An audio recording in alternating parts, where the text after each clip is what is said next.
KB Entertainments. Y'all know what time it is. It's time to get it.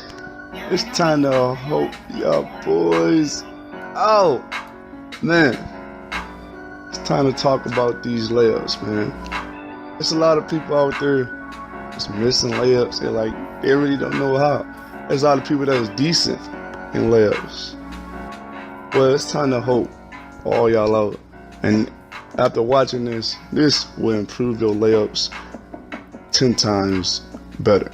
But before we dive into it, go ahead and like, subscribe, hit that notification button.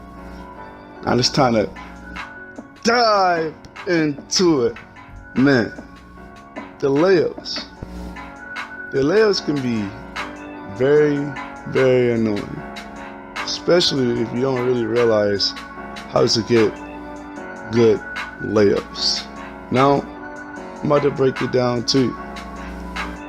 When it comes to layups, you definitely gotta have a good layup package. If you haven't seen before, I just dropped the top 3 best layup package. It's on my recent, just go check it out. Now, once you have a great layup package, now you want to get into the game. Now you gotta realize, to get a green light on layups, you have to release as soon as the ball leaves your hand. If you do this when you're doing layups, you will easily have more success doing layups. But there's a couple things that may make you miss. Now, when you're doing layups, and anytime you do a bad layup, if it's open, you're gonna make it. You will make it. If it's a bad release and you're open, you'll make it. But if it's a bad release, a really bad release, a defender really can just contest it just a little bit, and then you will just miss. That probably happened to you a lot while you playing park. Probably happened to you while you was trying to grind for a relentless finisher. It probably happened while you was in Pro-Am or the Jordan Rexon. You're like, wow, how did I miss? Sometimes people release it in the midway, and you get a little bit of contact and you miss. If you relentless finisher, you got a high relentless finisher, you may make those low releases, like a bad halfway release and somebody contested, you may make it.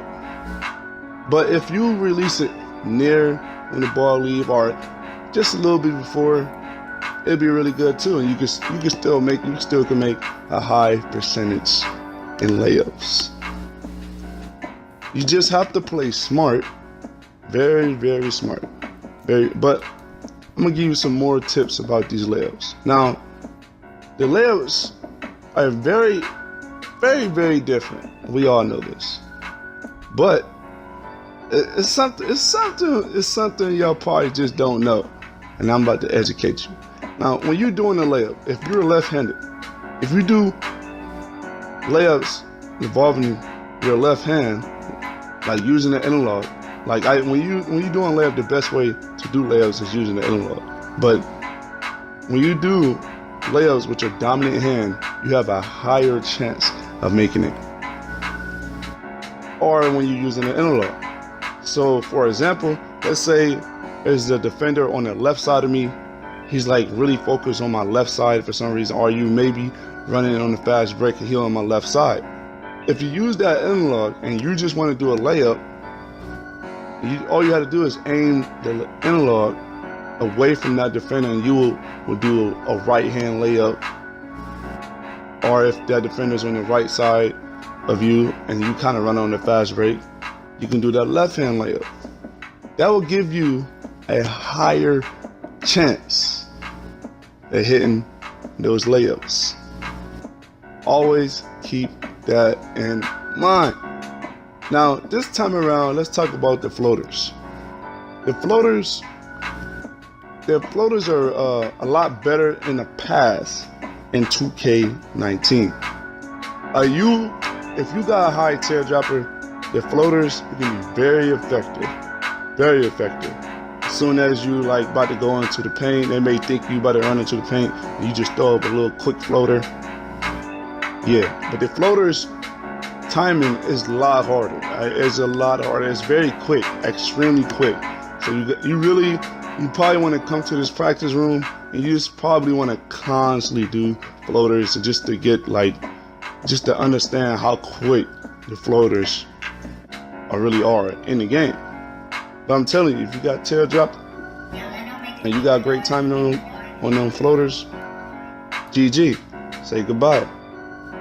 And honestly, if you're really good at floaters, you can probably really dominate a game. Because a lot of people like to sag off sometimes a little bit in the mirror, on the inside the paint, because sometimes they may think you're trying to dunk. But you can trigger a floater like in the mid-range area. So always keep that in mind. You got a high mid-range and you got the floaters on lock. Hey, bucket. That's all that's gonna happen. And I'm telling y'all, man, follow all these steps and these layups will be amazing for you. So I'm gonna point it out one more time. Doing layups on the dominant side of whatever side you choose, right hand or left hand. Doing layups with the analog, you have a higher chance. But at the same time, you could do it layups without it. Sometimes I think the timing is a little bit easier. Using boost, I didn't mention this, but using boost on your layups will help you out a lot. That's boosting your layups by 5. So let's say you got a 90 layup, 95 layup, bucket, crazy. Now these are all the tips you want to know about the layups, man. Just go out there and ball out, man. So I want to see everybody hitting them layups going crazy when I pass y'all the ball. But y'all know what time it is. Like, subscribe, hey, hit that notification button, and it's time.